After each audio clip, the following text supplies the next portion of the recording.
Muy buenos días. En este segundo bloque vamos a hablar del tema del ejercicio de la capacidad ya en personas adultas y lo que el nuevo código va a llamar restricciones a la capacidad. Es decir, dentro de este capítulo tercero del título primero del libro primero, nos vamos a encontrar con que la sección tercera va a ser las restricciones a la capacidad. Obviamente, desde lo terminológico, se abandona la expresión, los dementes, se pasa a hablar de restricciones a la capacidad. Como ustedes saben, este tema viene ya, por así decirlo, encauzado o con un cambio importante de rumbo en el Código Civil a partir de 2010 con la sanción de la Ley de Salud Mental. Cuando salió la Ley de Salud Mental, lógicamente, uno de los puntos centrales de debate fue la cuestión de la capacidad jurídica. El antecedente de la Ley de Salud Mental había sido la Convención de la ONU sobre los derechos de las personas con discapacidad del año 2006, que Argentina ratificó en el año 2008 por Ley 26378 y que desde fines del año pasado tiene jerarquía constitucional. Esto es importante que lo tengamos presente porque ahora esa famosa enumeración del 75 inciso 22 que contemplaba la posibilidad de que el Congreso incorpore nuevos tratados, la Convención de los Derechos de las Personas con Discapacidad ya tiene jerarquía constitucional. Es la Ley 27.044, si no me equivoco. 27.044 que le dio la jerarquía constitucional. Esta convención de la ONU marcaba, en relación a las personas con discapacidad, obviamente que todo un nuevo concepto, más vinculado con lo que se llama un modelo social de discapacidad, pensando que la discapacidad surge de la interacción y de las barreras entre la deficiencia física y el entorno. Y la Convención trabaja en superar esas barreras y en vencer esas barreras para lograr el pleno desarrollo de la personalidad. La Convención, en el artículo 12, se refiere específicamente al tema de la capacidad y ya había puesto, indudablemente, que había puesto en jaque el sistema de incapacidad del Código de Vélez con las reformas de la 17711. Por cierto que la materia está en evolución, es una materia que está muy dinámica. Con Carlos Muñiz nosotros dirigimos también, hacemos este tema de investigación no solo en la Universidad Católica Argentina, sino también tenemos un proyecto de investigación en la Universidad de Buenos Aires, de la incidencia de la Ley de Salud Mental, un proyecto se llama DECIT, de Ciencia y Tecnología, sobre la incidencia de la Ley de Salud Mental en los procesos civiles de capacidad. Vamos a compartir también algunas conclusiones de eso y toda esta presentación también surge de esas investigaciones que estamos haciendo allí. Centralmente, mientras que en personas menores de edad decimos incapaz, autonomía progresiva y un sistema de habilitación progresiva, que creo que lo explicó muy bien Carlos, en el sentido de que no es una autonomía progresiva así a la que se decida en cada caso, sino que es con habilitaciones progresivas que va dando la propia ley. En materia de restricción a la capacidad, el principio es capacidad y restricciones. Es decir, que mientras que en menores es principio de incapacidad y habilitación progresiva, en restricciones a la capacidad es siempre capaz y le vamos restringiendo actos. Esto es un punto de partida muy importante que incide tanto en el proceso como en el después del proceso. Evidentemente que en este sentido, esto para nosotros es todo un cambio, es un cambio también para el funcionamiento de las instituciones de apoyo. Todavía estamos terminando de estudiar qué significa esto en términos del Ministerio Público, porque le suma tareas. Allí en la Ciudad de Buenos Aires nosotros tenemos la Defensoría General que va dando curadores y que está designando distintos tipos de curadores. Ahora la palabra curador solo se reserva al caso de representación y todo lo demás se denomina apoyos. La palabra apoyos es un término bastante indefinido que, bueno, que habrá que ir encontrando sus contenidos Y el nuevo código en este sentido, por así decirlo, unifica, o mejor dicho, recoge todas las dificultades que se habían planteado luego de la incorporación del artículo 152 ter al Código Civil de Vélez, la incidencia de la Convención y también una recomendación que el Comité de la ONU de los Derechos con Personas con Discapacidad le había hecho a la Argentina diciéndole: usted tiene que cambiar su Código Civil porque usted no puede tener un sistema que sustituya voluntades. Es decir, el Comité de la ONU le dice a la Argentina en una recomendación, si bien sabemos por lo que vimos ayer que las recomendaciones no son vinculantes y tienen un valor de que la Argentina las tiene que recibir y tiene que procesarlas y adecuarlas, pero indudablemente la recomendación le decía a la Argentina: ustedes tienen que reemplazar esta cuestión de la sustitución de voluntad.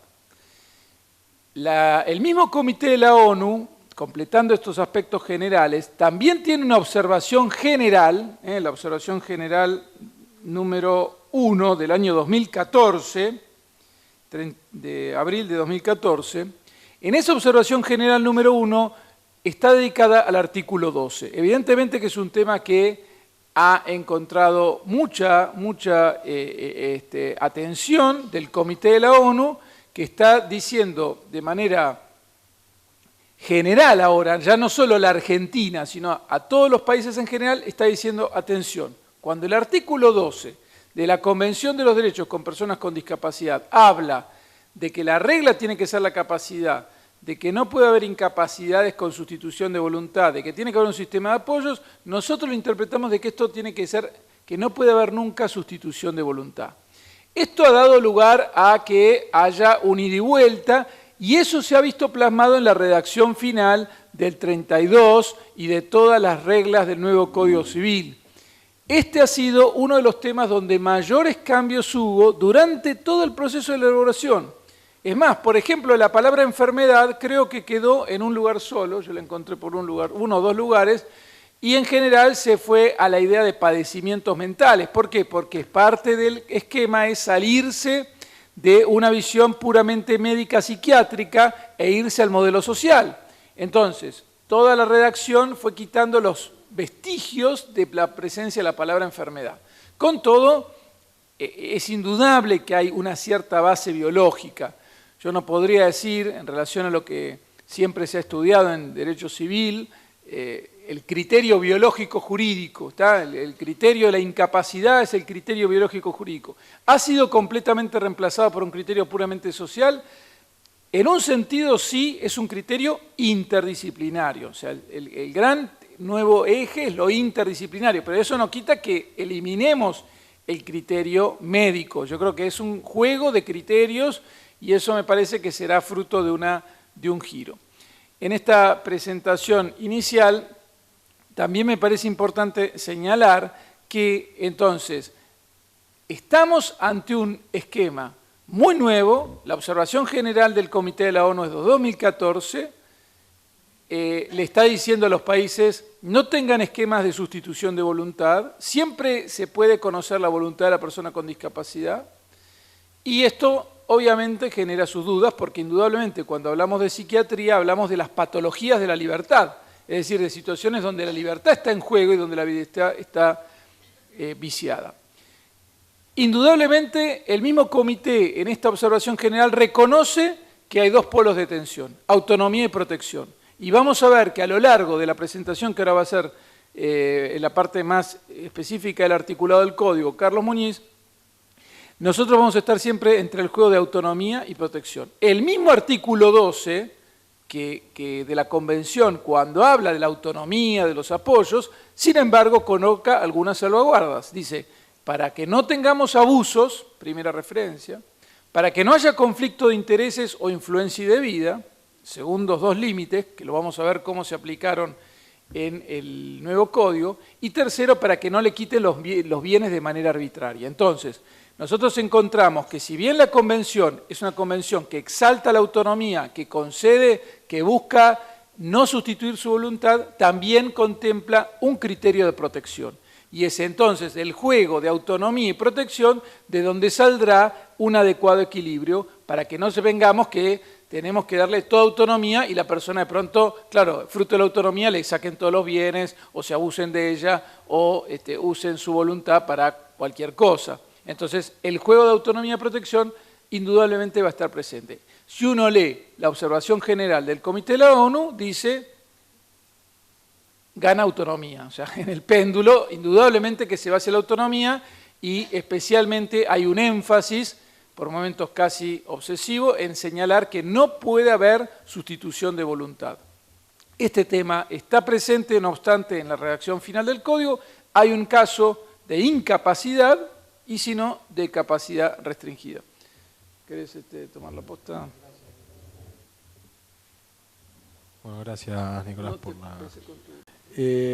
bueno, la idea, como decíamos, era hablar del régimen de capacidad en el nuevo Código Civil y Comercial. Digo, ¿cuál es el punto de partida? El punto de partida es, bueno, rápidamente, sistema del Código de Vélez, que es lo que nos lleva a, de nuevo, todo esto se inserta en esta misma dinámica. Hablamos de la convención, ¿no? Esquemas clásicos de pensamiento.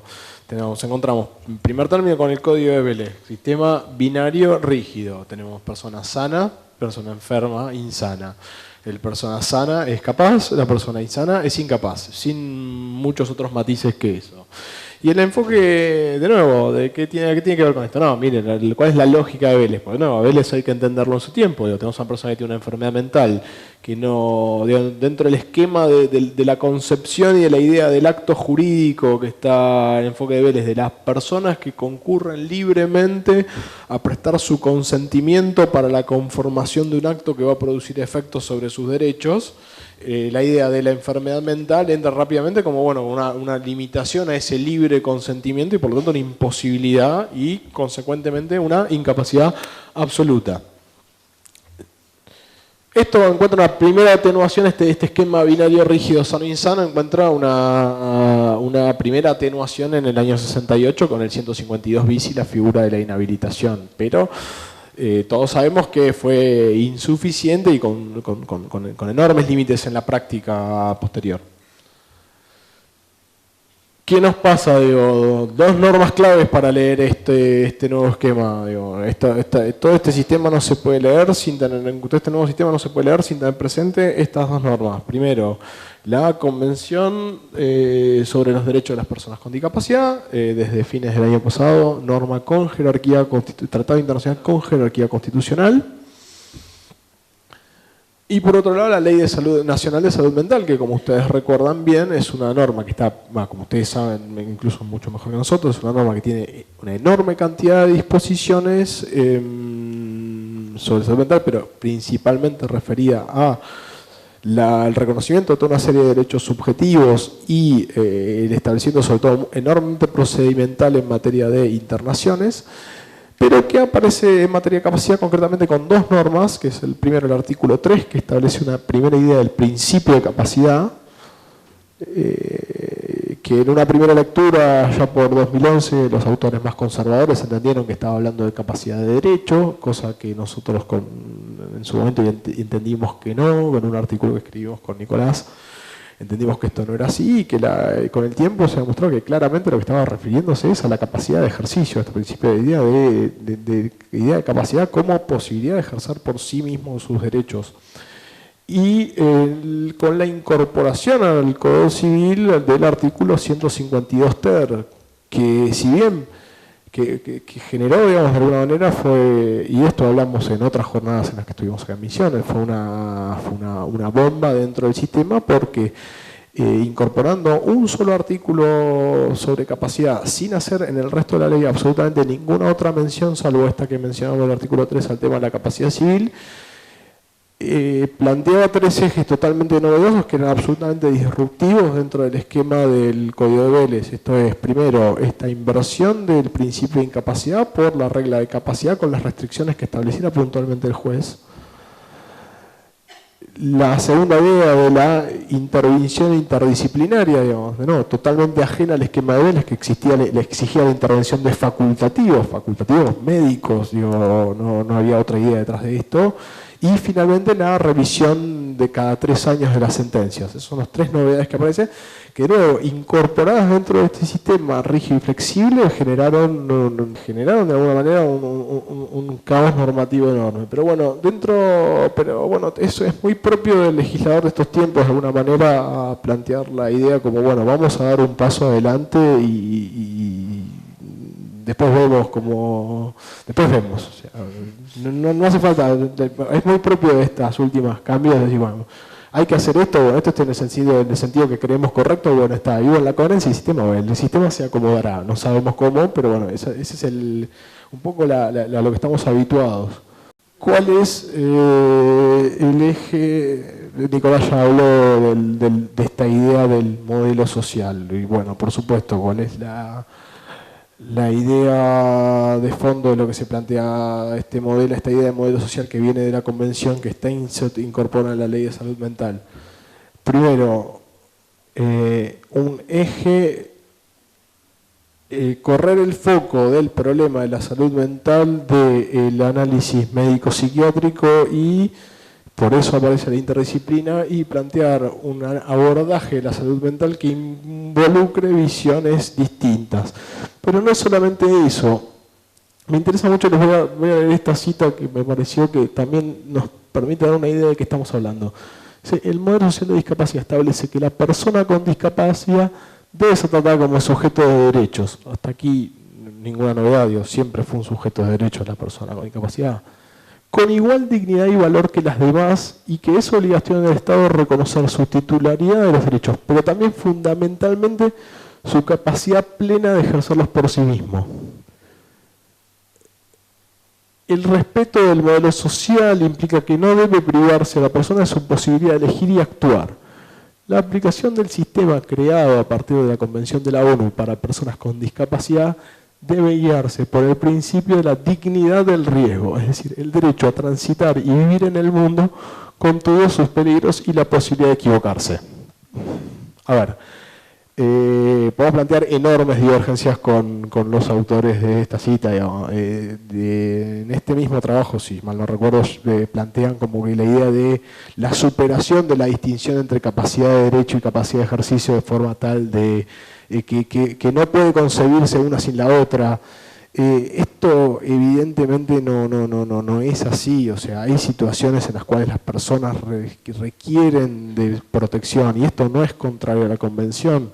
Lo que no implica, o sea, esta idea de capacidad plena y de identificar que la persona solamente tiene derechos cuando puede ejercerse por sí misma, en el fondo responde, si quieren, a una concepción antropológica que considero errónea, que es identificar la dignidad de la persona humana con su voluntad y con su capacidad de expresarla. Nosotros entendemos, honestamente, y de nuevo está abierto a otras opiniones, pero que la persona humana no puede recibir, la dignidad de la persona humana no solamente está relacionada con su voluntad y con su aptitud de ejercer su voluntad, sino que hay una realidad ontológica en el ser humano que lo hace digno por sí mismo, independientemente de su capacidad de tener voluntad. Y estos son debates que, o sea, podemos rastrearlo, o sea, en la dogmática jurídica a Savigny, digamos, pero no. Pero bueno, no parecen superarse jamás. Más allá de esto, me gustó esta cita justamente por esta idea de la dignidad del riesgo, y no por esa primera idea, esa primera enfoque lo considero un poco, no sé si lo hace con ánimo polemista o con ánimo, es insostenible, lo va a hacer más con ánimo de provocación y polemista.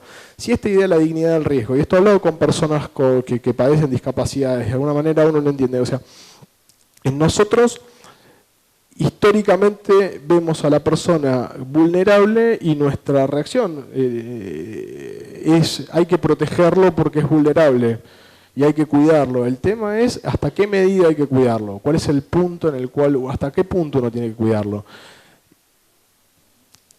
En alguna medida u otra todos tenemos nuestras limitaciones, todos tenemos nuestros sufrimientos, todos necesitamos de acompañamientos, todos necesitamos de apoyo, todos para algunos momentos somos vulnerables, y sin embargo, aún así tenemos libertad para tomar nuestras decisiones y para equivocarnos, y no hay nadie para protegernos de nuestros errores. Y un poco esa idea es lo mismo, o sea, lo que tenemos que hacer, o sea, el objetivo de esta idea de la dignidad del riesgo es no sobreprotejamos a las personas porque tienen un padecimiento, sino que sí, o sea, pero no los desprotejamos, pero tampoco los protejamos en exceso, o sea, pongámoslos en una situación que les permita tener las mismas posibilidades de cualquiera de ser libres de cometer sus errores, en el caso que fuera necesario. Ahora sí, ya entrando en el sistema del código nuevo, a ver, ciertos principios, reglas generales que podemos ver que están expresamente planteadas en el código, están planteadas en el artículo 31, cuya lectura completa es recomendable, pero a ver, bueno, ¿cuáles son las reglas generales que podemos identificar? Uno, la presunción de capacidad. ¿En qué contexto? En ese contexto que les mencionó el doctor Laferrière, digo, el sistema de la convención y el sistema al que busca moldarse el código es esta idea de, en la medida posible, evitar en prácticamente por todos los medios posibles cualquier supuesto de sustitución de la voluntad. Y esto nos va a decir, en primer término, vamos a presuponer que la persona es capaz y solamente va a ser incapaz cuando haya alguna sentencia judicial que diga que no tiene capacidad para ese acto y en cuanto no esté establecido expresamente, vamos a presumir que es capaz. La regla ante la duda es la presunción de la capacidad. Luego nos encontramos con que las restricciones tienen que ser, en sentido concordante, excepcionales y tienen que estar expresamente determinadas en las sentencias. Y deben estar limitadas, digamos, y deben estar, en vista de otro principio del que vamos a hablar, orientadas a la preservación de la autonomía personal. Tercero, relacionado con este modelo social, ya no hablamos de enfermedad, hablamos de padecimiento y el enfoque es interdisciplinario. No es el foco, no podemos hablar más del modelo biológico jurídico, el foco no es estrictamente, o sea, sí, hay una realidad que no podemos desconocer.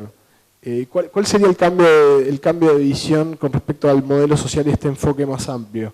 Y esto generó algún debate también el año pasado. Esta idea que está en la propia ley de salud mental y surge la comprensión de la idea del derecho a la persona de que su situación no sea considerada como irreversible.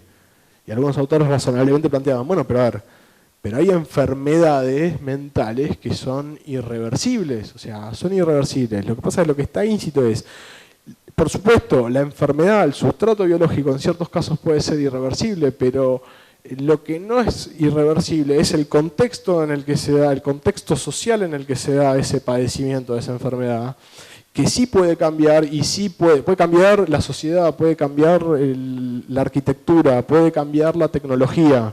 Si yo, por ejemplo, tengo una persona, no sé, hoy en coma, o sea, voy a hacer un poco de ciencia ficción, si me lo permite. Tengo una persona que está en coma y hoy no se puede comunicar y eso es irreversible probablemente el pronóstico médico. Lo que pasa es que me dice, ¿alguien puede decirme si no, yo no puedo descubrir una nueva tecnología que me permita algo para identificar su voluntad? De nuevo, la idea de irreversibilidad no tiene que ver con el padecimiento, con la enfermedad, sino que tiene que ver con que el contexto social, económico, tecnológico, familiar, puede cambiar de forma tal de habilitar a la persona. Y eso es lo que no podemos ser considerado irreversible y por eso se tienen que revisar las sentencias en todos los casos.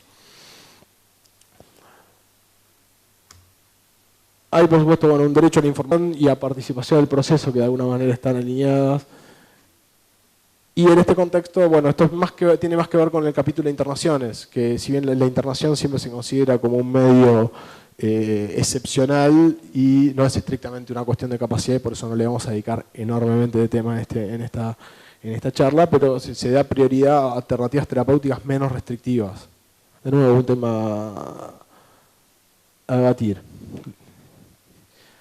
Aquí los principios desde los que nos parece que habría que... Los principios, de nuevo, vamos a volver por ahí todo el día de hoy, desde ayer con lo mismo. O sea, el nuevo código, textura abierta, constitucionalización, no solamente estamos analizando la ley, sino que esa ley tenemos que hacer una lectura a partir de los valores y los principios jurídicos que están detrás de ella. A ver, ¿qué principios claramente están involucrados en este tema? Bueno, en principio, uno, surge la propia ley, la dignidad de la persona humana con un fin en sí mismo. Evitar por todos los medios la cosificación, la instrumentalización de la persona humana. Y no como definitorio de la no como definitorio de la dignidad humana, sino como una consecuencia de ella, la autonomía, ¿sí? En un segundo orden, o sea, no con la autonomía como elemento constitutivo de la dignidad, sino como una consecuencia necesaria de ella, la autonomía, la preservación de la autonomía como un principio que sigue de ella y por lo tanto, y esa autonomía, si bien no estrictamente vinculada, pero sí necesariamente relacionada con la capacidad de ejercicio.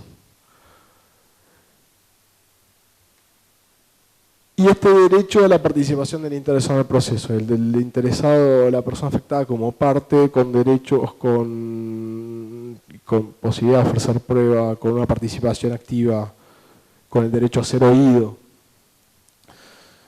Y de nuevo, nos encontramos entonces, listo, no hay más esquema capaz-incapaz, sano-insano. ¿Qué tenemos? Tenemos dos supuestos fácticos posibles, dos supuestos jurídicos, perdón. Vamos a tener personas con capacidad restringida, y ese va a ser el supuesto normal sobre el que vamos a trabajar. Vamos a ver ya en un segundo momento personas incapaces, regidas por el principio de incapacidad, pero eso va a ser un supuesto muy excepcional que ahora vamos a ver en qué casos puntuales puede darse. Supuesto normal. Las personas con capacidad restringida. ¿Qué tenemos? Tenemos una persona mayor de 13 años que padece una adicción o alteración mental permanente o prolongada de suficiente gravedad, siempre que se estime que del ejercicio de su plena capacidad puede resultar un daño a la persona o a sus bienes. Entonces, primero, cosas que vemos. Las adicciones salen de lo que era el régimen de inhabilitación. Y las alteraciones mentales, genéricamente y ya independientemente de su gravedad, están comprendidas dentro de este régimen de capacidad restringida, que de nuevo se parece mucho más a la inhabilitación que a la incapacidad del viejo Código Civil. Podríamos decir en todo caso que se mantuvieron las adicciones en este supuesto y se incorporaron claro. Siempre, permanente o prolongada de suficiente gravedad, siempre que se estime que el ejercicio de su plena capacidad puede resultar un daño a personas a sus bienes. ¿Y qué consecuencia le vamos a asignar a este supuesto? Como dijimos, se va a mantener en principio la capacidad, las personas con capacidad restringida son en principio capaces y van a estar limitados solamente a la realización de actos, para la realización de actos conforme lo disponga la sentencia que restringe la capacidad. Esto es, el juez al momento de dictar la sentencia debe establecer para qué actos le limita la capacidad. Luego nos quedan las personas incapaces, y por eso decimos, la persona con capacidad restringida va a ser el supuesto normal, porque fíjense cómo restringe en forma extrema el código al supuesto posible en el que podemos declarar una incapacidad. Dice, es cuando la persona se encuentre absolutamente imposibilitada de interaccionar con su entorno y expresar su voluntad por cualquier modo, medio o formato adecuado y el sistema de apoyo resulte ineficaz. O sea, solamente en este caso realmente extremo vamos a poder declarar la incapacidad de la persona. Después vamos a ver las trampas que puede haber al respecto cuando lleguemos al punto de representación. Pero fíjense que es, digamos, realmente, o sea, claro, es el caso que nosotros decimos todo. ¿Cómo? O sea, más allá de lo que diga el Comité ONU del protocolo facultativo de que hay que evitar por todos los medios la eliminación de cualquier mecanismo de sustitución de voluntad. ¿Qué hago si tengo una persona que está en un coma y tiene un patrimonio que hay que administrar? ¿Qué hago? Le pregunto cuál es su voluntad. Digo, es imposible, o sea, entonces, bueno, realmente. Pero, de nuevo, tenemos realmente estar frente a un caso extremo en el que hay una imposibilidad prácticamente absoluta de manifestar la voluntad por cualquier medio, y en ese caso, y solo en ese caso, podemos establecer una incapacidad.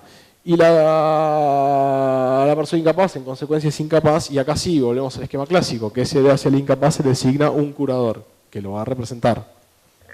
Igual mantiene la idea de que la sentencia debe indicar los actos y funciones que se limitan. Lo que pasa es que acá la cuestión interpretativa será, si la sentencia no previó algo, en los hechos, por la aplicación del principio de incapacidad, quedaría suplida la incapacidad, y porque además como se le nombra un curador que actúa a modo de representante, ese curador supliría. Pero de todos modos quedará la cuestión interpretativa de la fórmula. Evidentemente, este proyecto de investigación que nosotros estamos realizando en el ámbito de la Ciudad de Buenos Aires, nos hemos encontrado con importante número de sentencias que, bajo el esquema del 152 ter actual, o sea, bajo el esquema de que la sentencia debe indicar los actos que se limitan, recurren a una fórmula muy amplia, como esta sentencia, después de mencionar el principio del artículo 12 de la Convención, limita todos los actos de la vida civil. Entonces, bueno, claro, o sea, es una vuelta que se mantiene, digamos, la amplitud de la formulación de la sentencia mantiene la idea de una incapacidad genérica. Por supuesto, las entrevistas nos van dando que los jueces de Cámara, especialmente ciertos jueces, sí están trabajando, el profesor Carranza Carazares, que es un profesor con el que estamos trabajando en la UCA en estos temas, el profesor Galmarini, son jueces que están trabajando en tratar de personalizar las sentencias. Entonces quedará por ver si la sentencia del 32, cuando el artículo 38 dice que tiene que mantener todos los actos, indicar los actos se limitan, también habrá que ver cómo juega el principio de incapacidad. Pero en principio son incapaces. Y esta fórmula, capacidad restringida, incapaces, se establece, estos sí buscaron una coherencia buscaron mucho, yo creo que ahí sí, peinaron realmente toda la redacción para que en todos los lugares donde decía incapaz diga capacidad restringida o incapaz, capacidad restringida o incapaz. O sea, es una terminología que realmente han cuidado, porque por ejemplo en el tema padres, hay momentos donde habla de padres y hay momentos donde habla de progenitores, que es neutro desde el punto de vista de género. Porque es la idea de la neutralidad de género. En cambio, ahí hay terminología equívoca, podríamos, o mezclada de uno y otro. Pero en materia en general, está permeado todo el código de manera que dice incapaces o capacidad restringida y va haciendo las distinciones. Bueno, no, vinculado justamente con este punto, bueno, ¿cómo se resuelve este tema de la representación de asistencia? Bueno, tenemos entonces dos sujetos, persona incapaz, artículo 110, las normas las vamos a encontrar justamente en estos artículos 101, inciso C, 43, 102 y 103 para hablar de la representación del Ministerio Público. Artículo 101, inciso C, vamos a ver, personas incapaces que van a tener un curador y el curador va a ser el representante legal. Y ahora pasamos al tema del apoyo o apoyos que para las personas con capacidad restringida, que como dijimos son en principio capaces. El apoyo puede o no tener una función de representación dependiendo de la declaración de la sentencia de declaración de la restricción. Y en principio tendríamos que decir que debería cumplir una función de asistencia más que de representación. Ahora, con vistas a la experiencia de la aplicación de la Ley de Salud Mental en la Ciudad de Buenos Aires, por lo menos, y después ustedes conocerán más la realidad de Misiones que nosotros, no sería sorprender que en una primera etapa nos encontremos con jueces que declaran a la persona con capacidad restringida para todos los actos de la vida civil y le designen un apoyo con función de representación para todo. O sea, a ver, claro, puede pasar, digamos, lo hemos visto, ha pasado, puede pasar, en una primera etapa hasta es esperable que pase, claramente no es la intención del legislador ni es el mandato que viene de la Convención, eso sí lo podemos decir con tranquilidad. No sé si quería decir algo del 103 de la representación del Ministerio Público. No, por otra parte, indudablemente tanto durante el proceso como durante la revisión de sentencia, uno de los aspectos claves que incorpora el nuevo código es la idea de la asistencia letrada, es decir, la necesidad de que tenga asistente letrado, que la persona que está sometida a un proceso de incapacidad o de restricción de la capacidad o de determinación de la capacidad, como se proponen algunos. Entonces, en este sentido, la intervención del Ministerio Público presenta también varias facetas, Porque vamos a tener, por supuesto que la persona puede presentarse con su propio letrado, o sea, el 36 dice que tiene que contar con asistencia letrada y que si no la tiene se la provee el Estado, o si no tiene los medios también se la provee el Estado. Entonces, allí aparece el Ministerio Público, en un sentido, dando asistencia letrada, pero no es propiamente su intervención, sino dando la asistencia letrada técnica. Y después, el 103 contempla la actuación del Ministerio Público y distingue judicial y extrajudicial. Dentro de la judicial, la complementaria y la principal. Dentro de la judicial complementaria, dice el 103, es complementaria en todos los procesos en los que se encuentren involucrados intereses de personas menores de edad, incapaces y con capacidades restringidas. La falta de intervención causa la nulidad relativa del acto. Es decir, esto sigue siendo la famosa vista al asesor de menores o vista al defensor de menores como complementaria. Ahora bien, la pregunta es, esta intervención es la que antes, en el 59 del Código actual, se llama representante promiscuo, representación promiscua. Ahora la deja de llamar promiscuo y la pasa a llamar complementaria. Ahora, esa complementariedad todavía está por verse cómo serán los criterios de su actuación, porque aquí tenemos un doble estándar. Si uno se atiene a esta redacción, dice, en la que se encuentran involucrados intereses de las personas con discapacidad. Entonces, siempre se ha considerado que el Ministerio Público, cuando hacía esa revisión, no solo hacía un control de legalidad de los actos, digamos, o sea, pasa la vista para ver que se esté cumpliendo todo, sino que también velaba por los intereses de la persona que está sometida al proceso. Ahora bien, la Convención y el Comité de la ONU que está interpretando la Convención en esta observación general, dicen expresamente en la observación general que ya no se rige más la idea de interés del adulto, de la persona con discapacidad, sino que el criterio es la voluntad y las preferencias de la persona con discapacidad. O sea que no es puramente el interés, sino su voluntad y sus preferencias. Y esto dará lugar a toda una cuestión interpretativa, porque si la persona justamente, el equipo psiquiátrico está señalando que tiene un trastorno de personalidad que está indicando alguna voluntad viciada, y nosotros tenemos que salir a defender su voluntad, o sea, es un poco dilemático cómo se interpreta. Todavía no hemos encontrado muchos autores que estén reflexionando sobre esta observación general del Comité de la ONU y comparándola con la actuación. Sí, debo mencionar un dictamen de la Procuración General de la Nación, en el caso MD, que es un caso de una persona que en Neuquén está con un estado de mínima conciencia, lo que se llama comúnmente estado vegetativo, estado de mínima conciencia. Sus curadoras son sus hermanas, piden el quite del soporte vital. El centro donde está esta persona solicita que no se le quite. Entonces se produce una discusión. La nueva ley de muerte digna dice que la decisión la toman los representantes ante la incapacidad, en este caso que estaríamos dentro del 32 infine.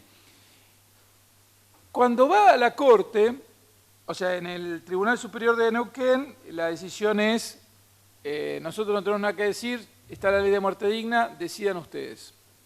En el fondo le da la razón a las curadoras. Va apelado, va a la Corte por el defensor justamente, y la Procuración, cuando interviene en su dictamen ante la Corte, que la Corte todavía no falló, estamos a la espera de la sentencia, dice, nosotros tenemos que intervenir procurando reconstruir la voluntad de la persona interesada. Y quienes más cerca están de reconstruir la voluntad son sus hermanas, y por lo tanto confiamos en el juicio de sus hermanas. Algo bastante dudoso en términos incluso de conflicto de intereses, que es un criterio que coloca porque bueno, puede haber conflicto de intereses sucesorios. Lleva 17 años, sí, indudablemente. Entonces, lo que quiero decir es que, más allá del caso de muerte digna o no, o sea, no quiero entrar en ese tema, lo que quiero señalar es que allí la Procuración emite un dictamen donde señala la necesidad de reconstruir la autonomía de la persona que ocurrió hace 17 años, o sea, tendríamos que retroceder 17 años a pensar qué podría haber pensado esta persona llegado a este supuesto.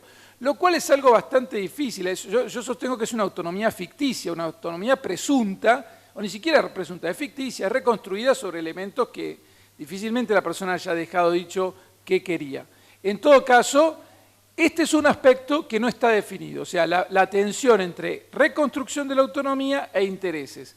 Si uno seguía por los criterios de la comisión y del comité y de la convención, el privilegio es la autonomía y la reconstrucción de la autonomía. Y eso está claro y en principio es así y ese es el ensalzar la dignidad, o sea, la dignidad de la persona se haga dueña de sí misma y que con autonomía vaya tomando la conciencia de las decisiones y vaya decidiendo. Pero en estos casos límites aparece la cuestión de la autonomía y el conflicto con los intereses, o sea, la palabra interés aparece entonces en el 103, inciso A, y habrá que ver cómo se concilia esto de autonomía e intereses. Me parece que es un aspecto importante, no está suficientemente profundizado y nosotros solamente les podemos decir, hasta acá hemos indagado en términos de intervenciones.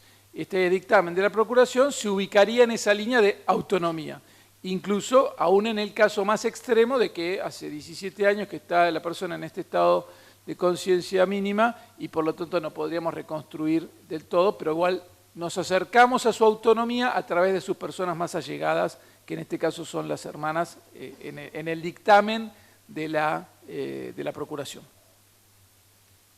A ver, ya volviendo al código, ciertas cuestiones sobre el proceso de declaración, nos encontramos en el artículo 33 que habla sobre las personas que están facultadas a solicitar la declaración de incapacidad. Aquí con respecto al viejo artículo 144 nos encontramos con dos novedades, incorporaciones, por ejemplo, incluye al propio interesado, incluye al conviviente, y excluye a los viejos incisos cuarto y quinto, no sé si ustedes los tienen sumamente presentes, que era la declaración por el pedido por el cónsul cuando el demente fuera extranjero, y el de cualquier persona del pueblo cuando fuere furioso. O sea, a ver, digamos, dos disposiciones que ya habían sido largamente criticadas la primera por no entenderse cuál es la razón por la cual hay una necesidad distinta de tratamiento de la persona extranjera, dado que siendo una persona que reside dentro de aunque sea transeúnte dentro de la Argentina, está comprendida dentro del ámbito subjetivo de aplicación de la ley argentina y por lo tanto goza de la representación genérica del Ministerio Público como cualquier otra persona. Y el inciso quinto, porque estrictamente no tenía nada que ver con cuestiones de capacidad. O sea, en todo caso podía tener que ver con, o sea, yo tengo una persona que por alguna razón, por una enfermedad mental, está generando un peligro a la paz pública. Puede tener que ver con la necesidad de tomar algún tipo de medida requerida, o sea, de requerir una internación, algún tipo de intervención de la autoridad pública o judicial en ese sentido, pero no tiene nada que ver con su capacidad para celebrar actos jurídicos. Entonces era una cuestión totalmente ajena a la materia de capacidad y por esa razón se entendía que no debía estar ahí. Y la incorporación de conviviente, entendiendo que la persona que convive con la persona que tiene padecimiento, la inmediatez de esa convivencia hace el principio, no sé si el principal interesado, pero uno de los principales interesados en la preservación de los derechos de esa persona, parece como sumamente lógico. En cuanto a la capacidad durante el proceso, es un tema sumamente complejo en el momento actual a partir de la ley de salud mental. En la Ciudad de Buenos Aires ha dado lugar a múltiples intervenciones, idas y vueltas entre las distintas salas de la Cámara y el Ministerio Público, tanto en los procesos de declaración como en los procesos de revisión, una cuestión sobre la cual aún hoy hay todavía jurisprudencia y criterios divergentes entre las distintas salas de la Cámara Civil de la Ciudad de Buenos Aires, con lo cual asumo que es un problema sistémico, que puede darse en Buenos Aires, Misiones y en cualquier otro lado, no creo que sea un tema exclusivo de la Ciudad de Buenos Aires. En el nuevo código aparece un poco más regulado de forma un poco más clara. Partimos del principio de capacidad. La persona en principio es capaz durante el proceso, el principio de capacidad se mantiene. No obstante, el juez está facultado a designar apoyos o curadores con carácter de medida cautelar para preservar los derechos personales y patrimoniales de la persona, en el artículo 34. No exige la demencia notoria e indudable para la declaración de estas medidas cautelares, tal como lo hacía el 148. O sea, siempre partiendo del principio de capacidad, se le faculta de todas formas al juez a tomar las medidas que considere necesarias en este sentido y proporcionadas.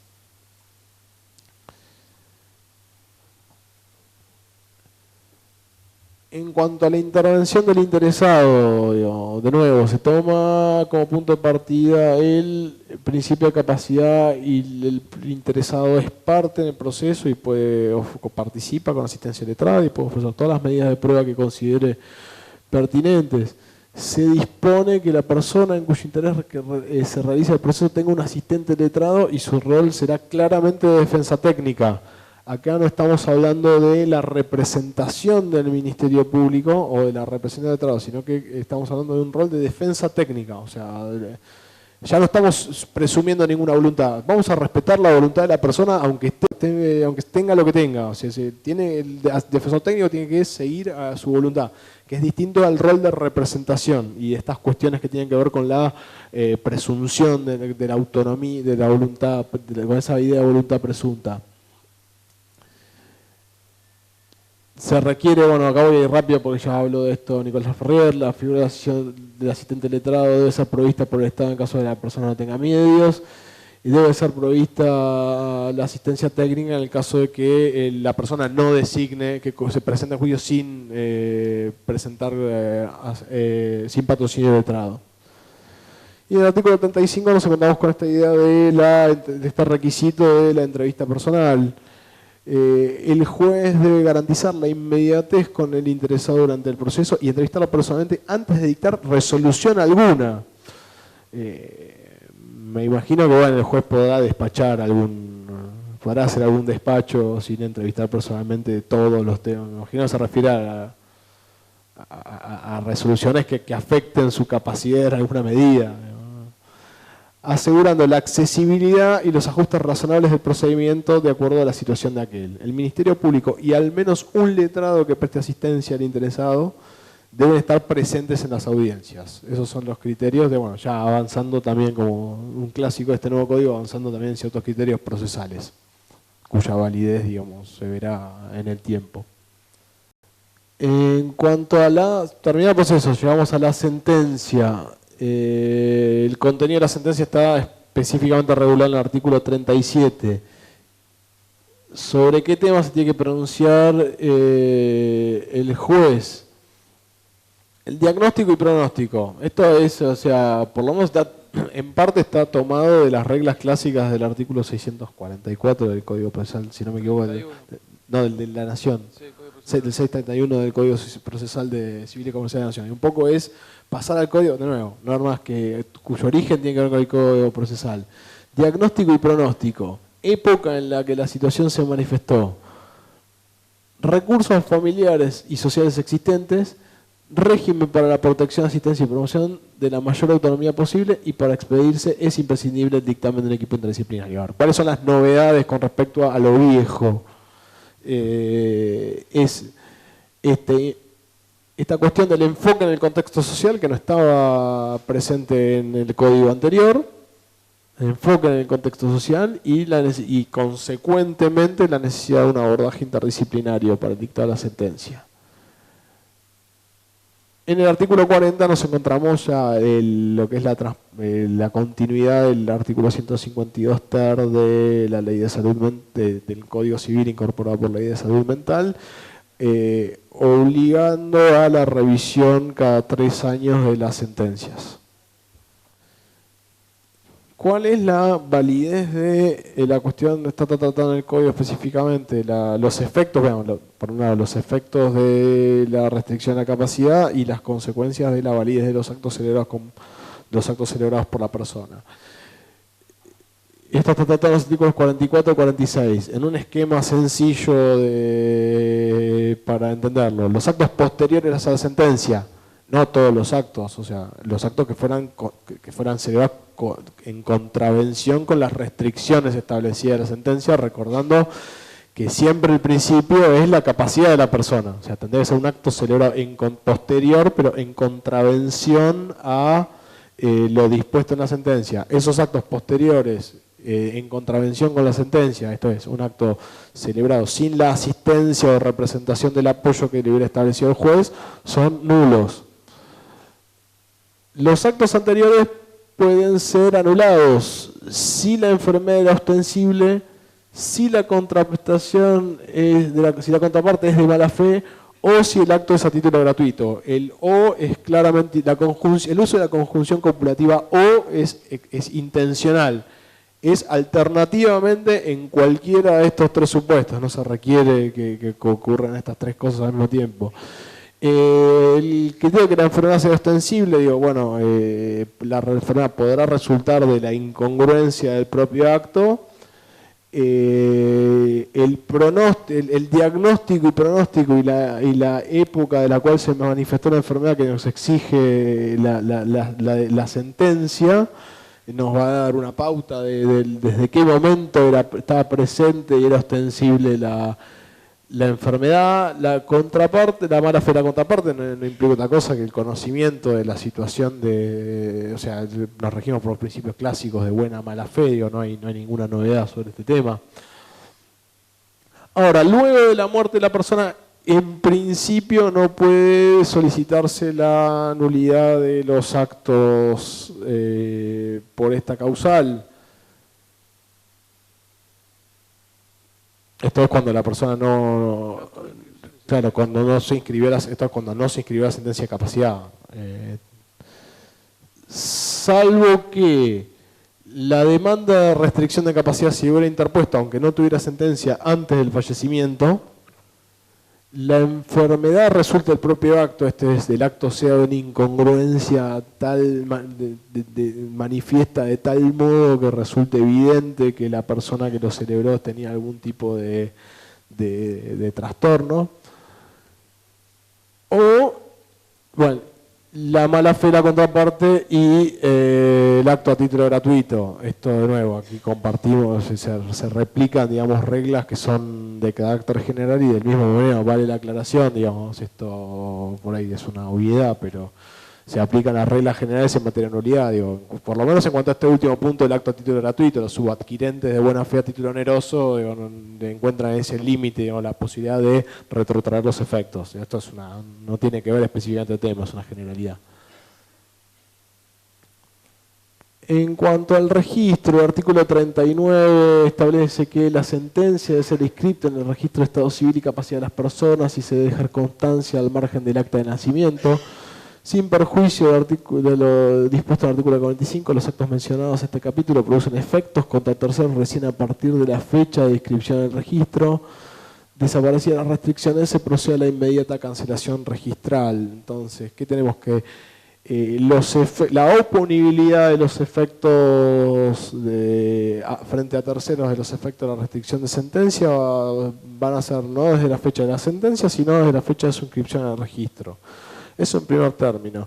Luego vale la pena plantearnos un problema práctico que bueno, no es un problema nuevo y de hecho viene siendo un reclamo de la doctrina desde hace mucho tiempo. Bueno, pero ¿cómo hago yo para saber, digamos, más? O sea, yo dentro de todo antes sabía que la persona, si yo encontraba en algún lado que era capaz o incapaz, más o menos sabía qué atenerme.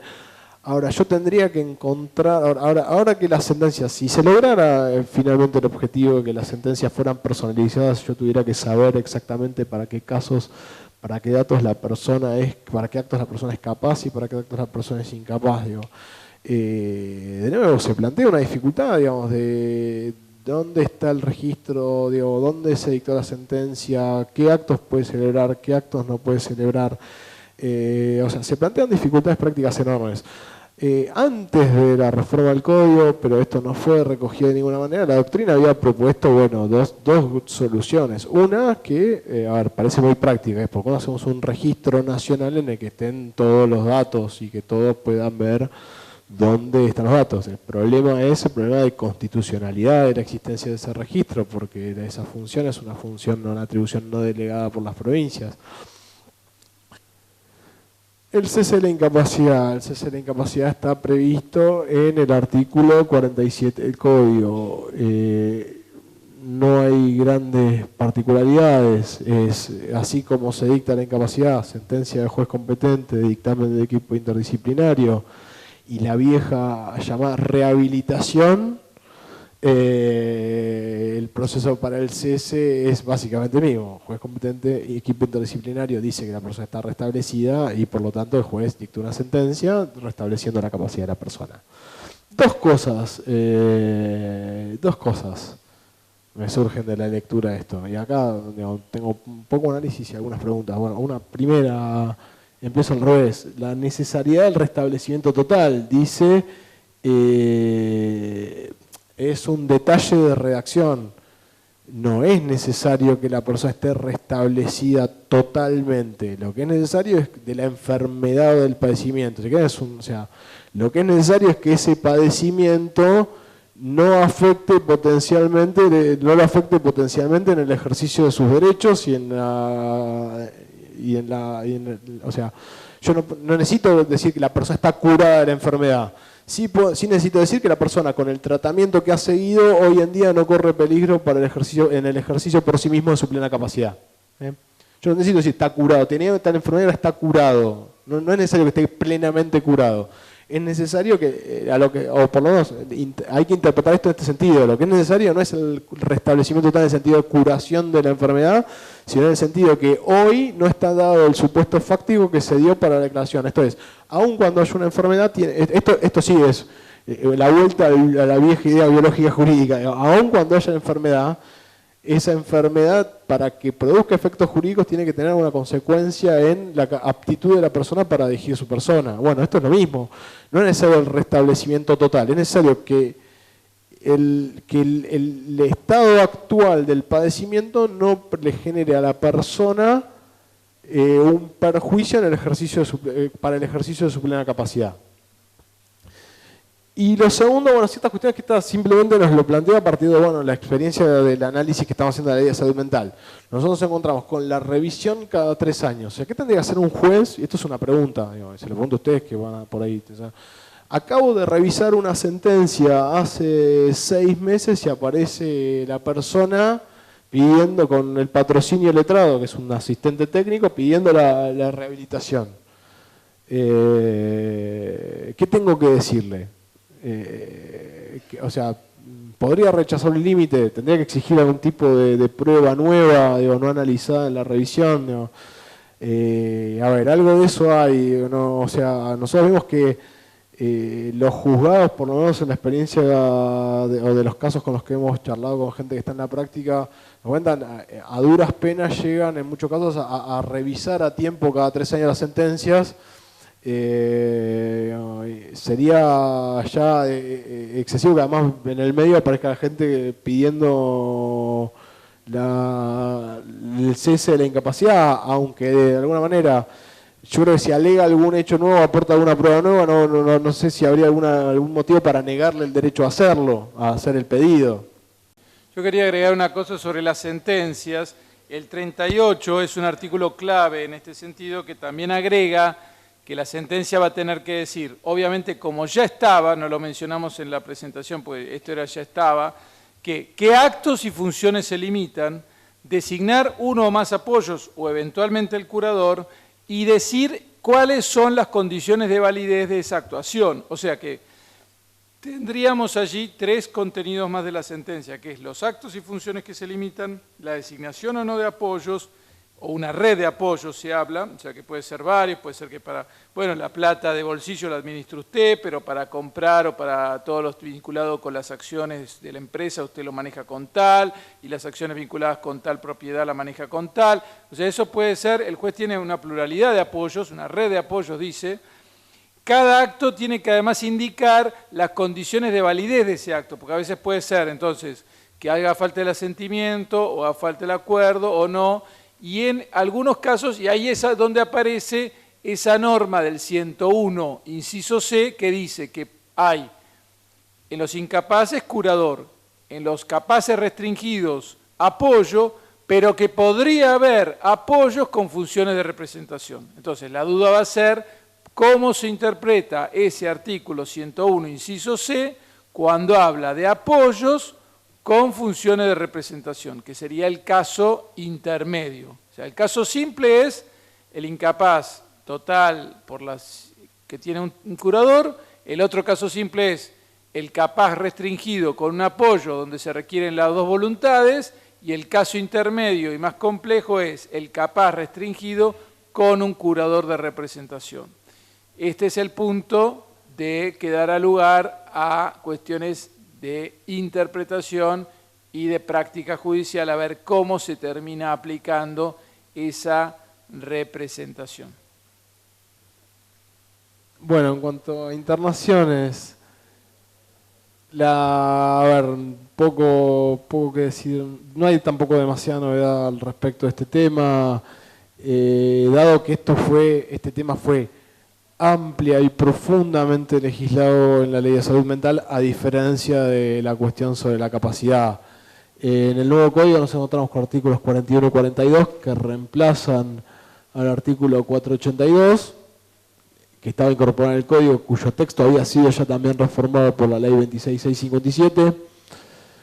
Cuestiones discutidas simplemente a modo de polemizar, se ha discutido hay un artículo bastante crítico en su momento con respecto a la ley de salud mental y temas que no fueron solucionados, de José Tobías y Jorge Mayo, publicado en la ley en 2011.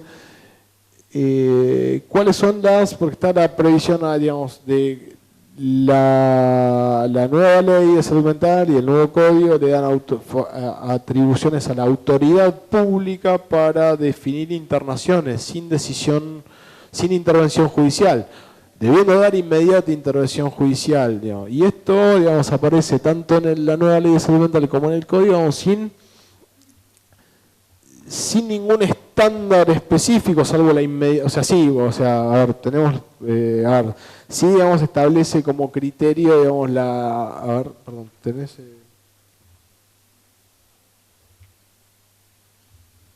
sí establece una serie de criterios, digamos, que dice que la autoridad pública puede disponer el traslado de una persona cuyo estado no admita dilaciones y se encuentra en riesgo cierto e inminente de daño para sí o para terceros a un centro de salud para su evaluación.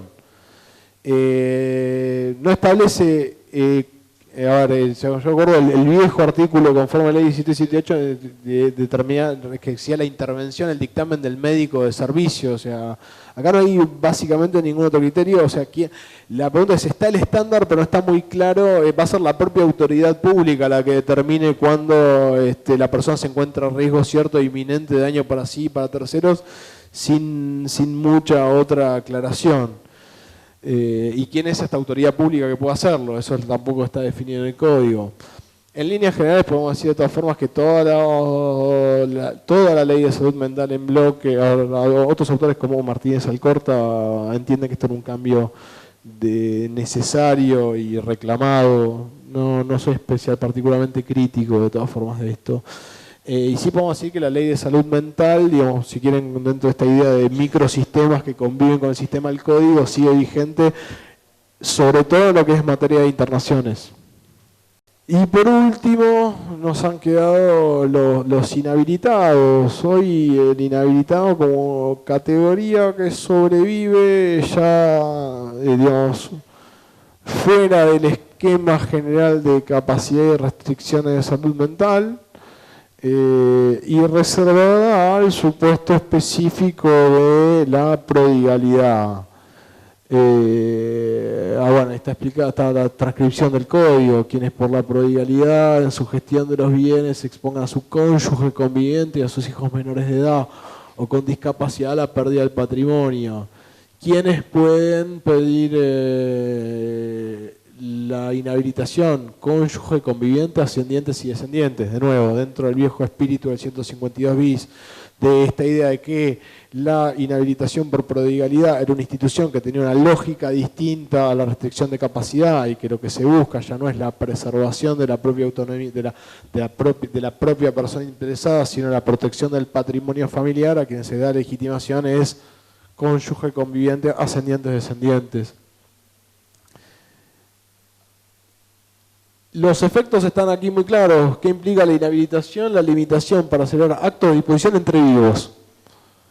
Es eso.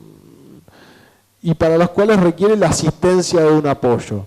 Nada radicalmente distinto, se pueden hacer algunos matices, pero nada radicalmente distinto del régimen de inhabilitación del 152 bis. Y el cese de la inhabilitación va a ser por el juez que lo declaró previa constatación de fallecimiento a partir de un dictamen interdisciplinario.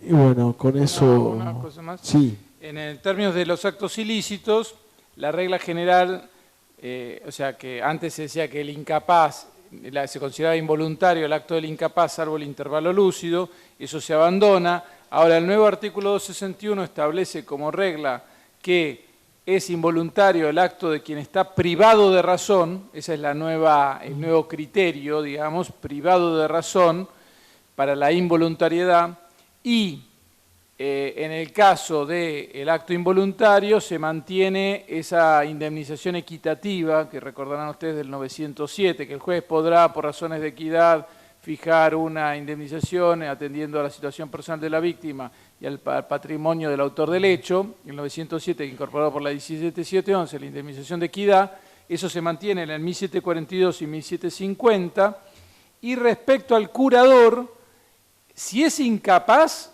el curador responde por el hecho del representado, 1756. O sea que si es capacidad restringida, los apoyos, en principio, hasta donde nosotros estuvimos leyendo, no tienen la responsabilidad por el hecho, por el hecho ajeno, ¿tá?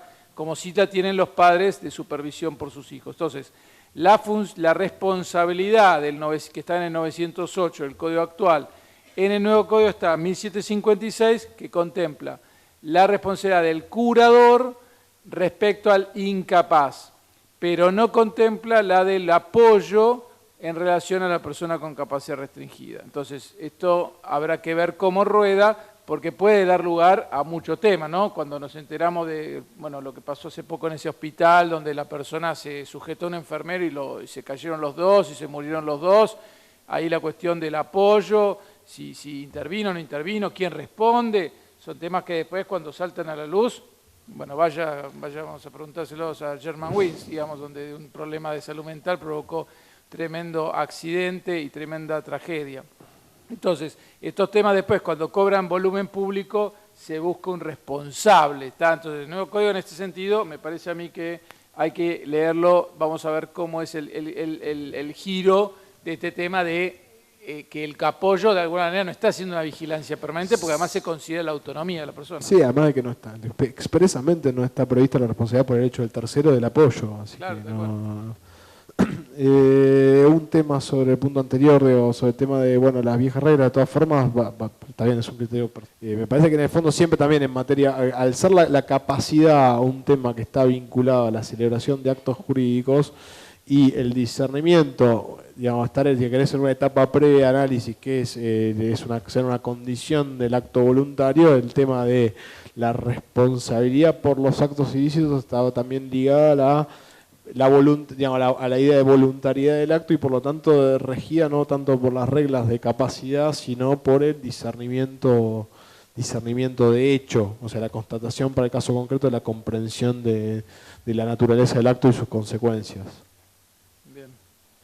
Bueno, como digamos, a modo de pequeño balance, evidentemente podemos decir que el nuevo código en este punto ha hecho un esfuerzo importante por procurar receptar los lineamientos de la Convención. Creo que en términos generales todo el espíritu es de intervención en el proceso, de garantizar la autonomía, de procurar la máxima la menor restricción posible, la máxima autonomía. Decía Carranza Casares el otro día, procurar la máxima libertad posible y toda la protección necesaria. Me parece que ese es como un doble juego, que toda la libertad posible, pero a su vez toda la protección necesaria. Y ese juego, evidentemente que el lugar judicial será la sede judicial será el lugar donde se va a jugar centralmente ese debate. Gracias.